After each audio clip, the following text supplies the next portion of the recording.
जब हम आज़ादी के बारे में सोचते हैं तो हमारे दिमाग में क्या आता है? क्या ये वो आज़ादी है जो हमें जहां चाहे जाने देती है, या वो जहां हम बिना डर के जी सकें, या फिर ये आज़ादी एक कीमत के साथ आती है?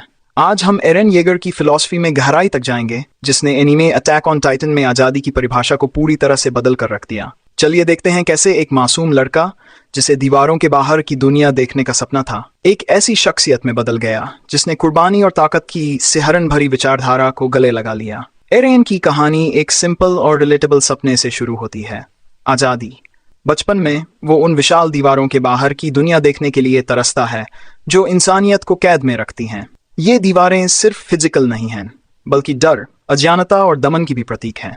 एरेन के लिए इन दीवारों को तोड़ना अपने जीवन पर कंट्रोल वापस लेने जैसा था। उसके लिए समुद्र आज़ादी का सबसे बड़ा प्रतीक बन जाता है, अनंत, अनजाना और संभावनाओं से भरा हुआ। लेकिन जैसे जैसे एरेन की जर्नी आगे बढ़ती है, वो समझता है कि आज़ादी उतनी सुंदर नहीं है जितनी वो सोचता था। एरेन को पता चलता है कि आज़ादी की कीमत है। अपने लोगों को बचाने और अपने सपने को हासिल करने के लिए उसे लड़ना पड़ेगा, उसे मारना पड़ेगा। दूसरों की और खुद की कुर्बानी अनिवार्य हो जाती है। अच्छाई और बुराई के बीच की लकीर धुंधली पड़ जाती है और एरेन को अपनी ही नैतिकता पर सवाल उठाना पड़ता है। यहीं से शुरू होती है एरेन के अंदर नैतिक द्वंद्व की कहानी। क्या आज़ादी बिना कुर्बानी के संभव है, और इसे पाने के लिए आप कितनी दूर तक जा सकते हो? जैसे जैसे एरेन का नजरिया बदलता है, वो एक यूटिलिटेरियन सोच को अपनाता है, जिसमें माना जाता है कि अंत में जो भी परिणाम सही हो, उसके लिए किए गए साधन सही ठहराए जा सकते हैं। अपने लोगों के लिए आज़ादी सुनिश्चित करने के लिए वो किसी भी हद तक जाने को तैयार हो जाता है, चाहे इसके लिए मासूमों की जान क्यों लेनी पड़े। इस फिलोसॉफिकल शिफ्ट ने एरेन के कैरेक्टर को और भी जटिल बना दिया। एरेन ये दर्शाता है कि सबसे ज्यादा लोगों की भलाई के लिए किए गए बलिदान कितने खतरनाक हो सकते हैं, लेकिन ये एक नैतिक दुविधा भी खड़ी करता है। क्या दूसरों के दर्द और तकलीफों पर बनाई गई आज़ादी को जायज ठहराया जा सकता है? एरेन की फिलॉसफी का सबसे चरम बिंदु रंबलिंग है, एक ऐसी घटना जो शक्ति के चरम दावे को दर्शाती है। जब एरेन ग्लोबल लेवल पर तबाही मचाता है, तो वो अपनी आज़ादी को सुरक्षित रखने के लिए हर खतरे को खत्म करने की कोशिश करता है। यहाँ एरेन हीरोइज्म और तानाशाही की दोहरी भूमिका निभाता है।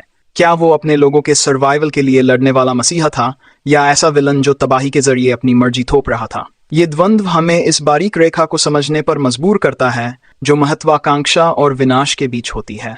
एरेन की कहानी सिर्फ टाइटन्स या दीवारों की नहीं है, ये इंसानियत की असलियत को दिखाती है। उसकी हरकतें ये बताती हैं कि अनियंत्रित महत्वाकांक्षा कितनी खतरनाक हो सकती है और एक बेहतर दुनिया की चाहत कितनी जटिल हो सकती है। बिना सहानुभूति के सबसे नेक लक्ष्य भी बर्बादी की ओर ले जा सकते हैं। ये असल जिंदगी के संघर्षों को भी दर्शाता है, जहां नेता और समाज तरक्की और इसे हासिल करने की नैतिक कीमत के बीच संतुलन बनाने की कोशिश करते हैं। एरेन की जर्नी हमें अंदर झांकने पर मजबूर करती है। आज़ादी आपके लिए क्या मायने रखती है? आप इसे पाने के लिए कौन कौन सी कुर्बानियां दे सकते हो? और नैतिकता और महत्वाकांक्षा के बीच आप कहाँ रेखा खींचोगे? ये सवाल सिर्फ एनीमे तक सीमित नहीं है, ये हमें हमारे खुद के विश्वासों और फैसलों का मूल्यांकन करने के लिए उकसाते हैं। एरेन येगर की कहानी जटिलता और विवाद की कहानी है। वो अस्तित्व के विरोधाभासों का प्रतीक है, उम्मीद और निराशा, आज़ादी और दमन, हीरोइज्म और तानाशाही। उसकी विरासत हमें खुद के और उस दुनिया के बारे में कड़वी सच्चाइयों का सामना करने पर मजबूर करती है जिसमें हम रहते हैं।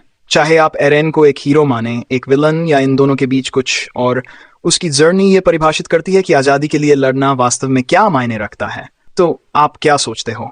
क्या आप एरेन जैसे ही फैसले लेते या कोई अलग रास्ता चुनते? नीचे कमेंट करके बताइए।